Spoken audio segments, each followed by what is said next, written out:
जादुई लकड़ी। एक छोटे से गांव में गरीब लकड़ी के कारीगर रहते थे जिनका नाम रमेश था। वो हमेशा लकड़ी के खिलौने और सामान बनाते थे, लेकिन उनकी आर्थिक स्थिति बहुत खराब थी।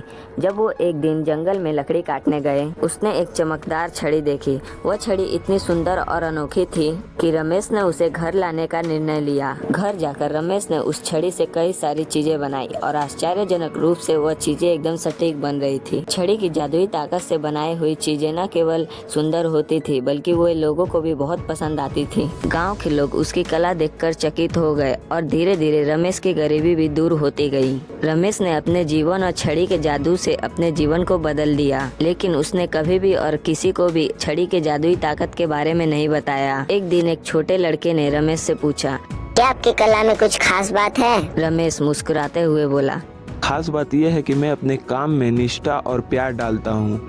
जादू तो सिर्फ एक बहाना है, असल में सच्ची जादू तो खुद के विश्वास और मेहनत में है। इस तरह रमेश ने साबित कर दिया कि जादू केवल बाहरी चीजों में नहीं होती, बल्कि वो आपके मेहनत और समर्पण में होती है। धन्यवाद। Thank you for watching.